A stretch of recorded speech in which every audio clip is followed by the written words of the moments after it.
Welcome to our deep dive, into one of the most captivating families, I think, in literature. Oh, absolutely. The Karamazovs. Yeah. Dostoyevsky's brothers Karamazov. It's not just a story. It's like this huge exploration of faith, doubt, the human condition, everything. Yeah. One of those books just gets inside you. Yeah. And stays with you.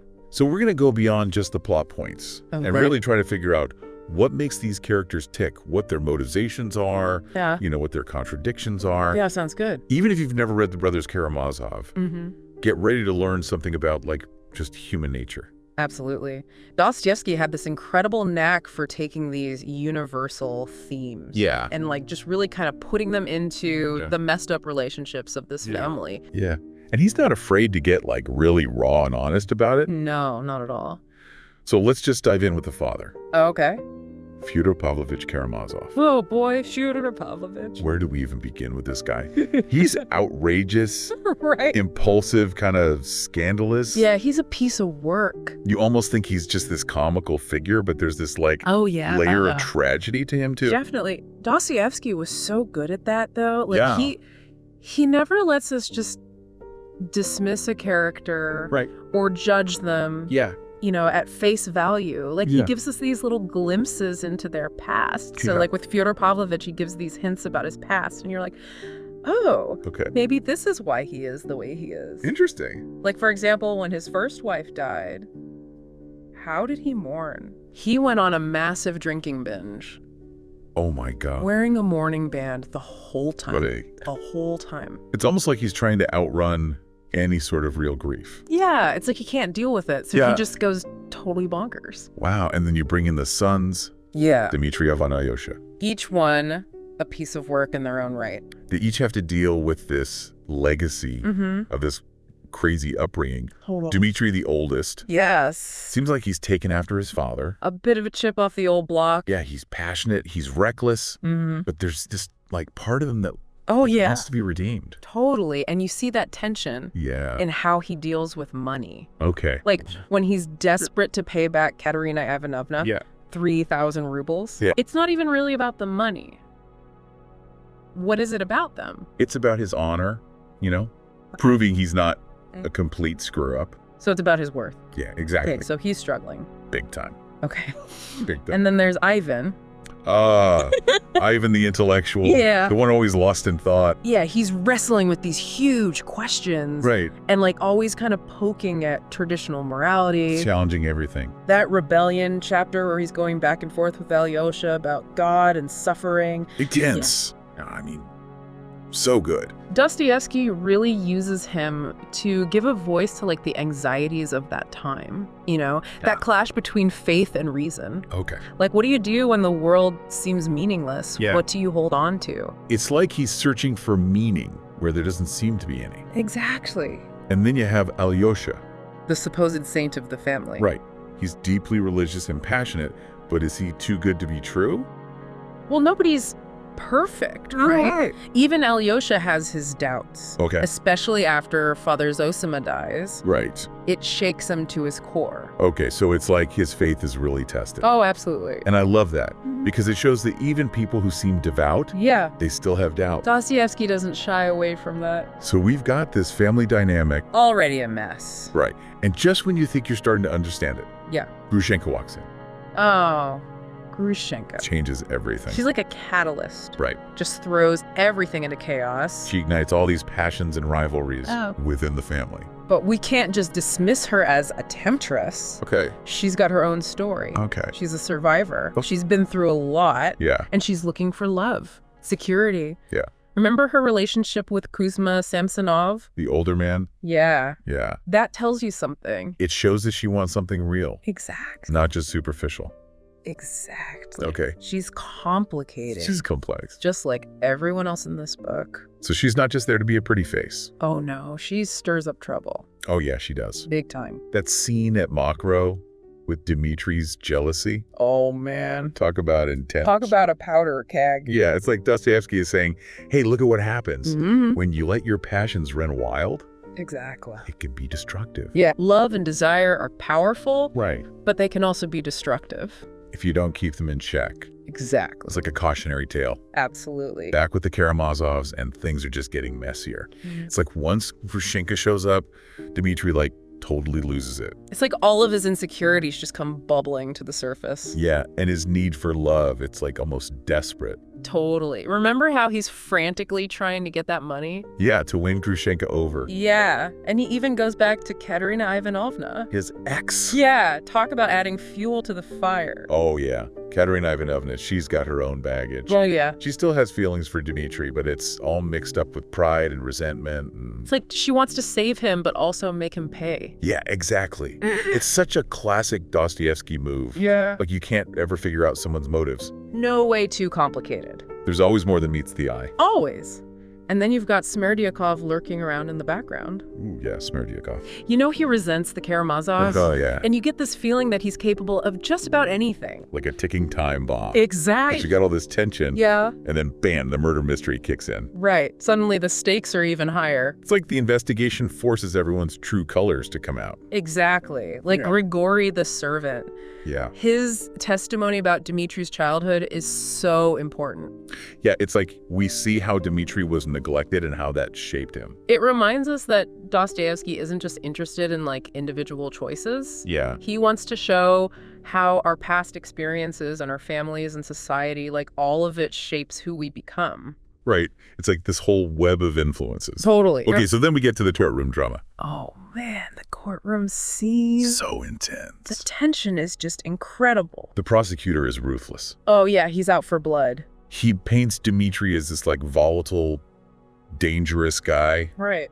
He's like, look at this guy. He's a loose cannon. He's obviously guilty. It's scary because he's using Dmitri's own words against him. Exactly. And then Fetyukovich, Dmitri's lawyer, he's like this breath of fresh air. He's a smooth talker, that's for sure. He doesn't try to pretend that Dmitri's perfect. No, he's smarter than that. He's like, yeah, my client has flaws, but that doesn't make him a murderer. Right, he's appealing to their humanity. It's like this battle between logic and emotion. Exactly. Yeah. And you've got all these other characters like Rakitin who just loves to gossip. Yeah, he's like the ultimate busybody. Dostoyevsky's showing us how people love to analyze each other. Even if it's for all the wrong reasons. Exactly. And then there are those medical experts who come in to assess Dmitri's mental state. Right. Like, is he really capable of planning a murder? It's brilliant because it just adds another layer of uncertainty. You never know what to believe. Exactly. And then the brothers themselves testify. Oh man, their testimonies. Talk about a family drama. Alyosha is trying to defend Dmitri's character. He still believes in his brother. But then Ivan's testimony takes this dark turn. Yeah, he's really wrestling with the nature of good and evil. That whole Grand Inquisitor poem he talks about. Chillin'. It's like this whole other story within the story. Dostoyevsky at his finest. And then just when you think things can't get any more intense, Katerina Ivanovna drops a bombshell. That confession about the money. Yeah, it changes everything. We realize she's been lying this whole time. And suddenly you see her motives in a whole new light. It's like this mix of love and resentment and this desire to control the narrative. It's like Dostoyevsky saying, hey, human motivation is messy. Totally. Like, there are no easy answers. Nope. But amidst all this darkness, Yeah. there's this other storyline that offers a little bit of hope. You mean Kolya Krasotkin? Yeah, Kolya. He's such a great character. He's like this rebellious, idealistic kid. And his friendship with Ilusha, the sick boy, So sad. it's heartbreaking, but also really beautiful. Remember when Kolya brings his dog, Peresvan, to cheer Ilusha up? Oh yeah, that scene gets me every time. It's like this reminder that even in the darkest times, there's still room for compassion and love. Exactly. And Alyosha embodies that too. Yeah, he's like this beacon of hope in the middle of all this chaos. His conversations with Dmitri in prison. So powerful. He's desperately trying to help Dmitri find peace. But then things take another turn when Alyosha visits Ivan. And we see Ivan completely lose it. Yeah, he's consumed by guilt, he's hallucinating. And it's in that moment that Smerdyakov confesses. Whoa, and suddenly the whole game changes. Dostoyevsky pulls the rug out from under us. We have to reevaluate everything we thought we knew. Exactly. It's a total mind game. So here we are at the climax of the trial. The tension is unbearable. It's like we're on the edge of our seats waiting for the hammer to drop. You know, the tension in that courtroom, you can just feel it. Oh yeah, and then the prosecutor gives his closing arguments. Yeah. And it's not pretty. No, he really lays it on thick, doesn't he? Oh yeah, he paints Dmitri as this, like, monster, basically. Yeah, driven by passion, blinded by greed, capable of anything. He uses Dmitri's own words against him. It's brutal. Totally. Like he's saying, see? I told you he was dangerous. Even though we know Dmitri's complicated. Right. Like nobody's that simple. But the prosecutor's good. Oh yeah, he knows how to play to a jury's fears. Yeah, it's like he's saying, if you let this guy go, who knows what he'll do. Exactly. And then he does this really interesting thing. What's that? He uses Dmitri's love of beauty, you know? Like how he's always searching for something transcendent. Right. He's got that artistic soul. Exactly. But the prosecutor twists it. Right. He's like, that's just a facade to cover up his true nature. It's disturbing because it's like he's saying any attempt to be better is just fake. Right. Like you can't ever escape who you really are. It's a good thing we don't subscribe to that philosophy. No way. Too cynical. So then Fyodor, Dmitri's lawyer, it's his turn. The defense. And it's like this wave of calm washes over the courtroom. He's good. He doesn't try to deny Dmitri's flaws. No. Which is smart. Because we've all seen them. Exactly. He's like, look, my client is a flawed human being. Okay. But that doesn't make him a murderer. It's like he's reminding everyone that we all make mistakes. Right. We're all human. And that we deserve compassion. Exactly. Even when we mess up. He brings up the fact that Dmitri didn't run away after the murder. Oh, yeah. He stayed to help Grigory. Even though it could have made him look guilty. Which is a really good point. It shows he's not a heartless monster. Right. There's still good in him. So it's this battle, you know. Between good and evil, basically. Yeah. Or between justice and mercy. I like that. And then the verdict comes in. Guilty. Wow. Sentenced to 20 years hard labor in Siberia. That's rough. Talk about punch to the gut. Even with all the uncertainty, he still gets convicted. It makes you think about, like, what is justice? You know? Right. When is there enough doubt to let someone go? It's easy to judge, but Dostoyevsky makes you really sit with that question. Yeah, he's not letting us off easy. But there are glimmers of hope, like Grushenka. She's something else. She's going to follow Dmitri to Siberia. Wow, really? Yeah, she's sticking with him no matter what. That's love, man. Right. It's like this powerful testament to loyalty and devotion. Beautiful, but heartbreaking at the same time. Totally. And then there's Alyosha. He's still going? Oh, yeah, he's devastated. But he doesn't give up on Dmitri. Or on people in general. Right. He still believes in redemption and the power of love. That scene at Alyosha's funeral. Oh, my gosh. So sad. But when Alyosha gathers all the boys around and he's like, remember, Alyosha, remember to be kind to each other.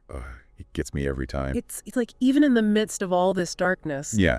there's still hope for the future. Exactly. And that's kind of what we're left with at the end of the Brothers Karamazov, right? It's messy.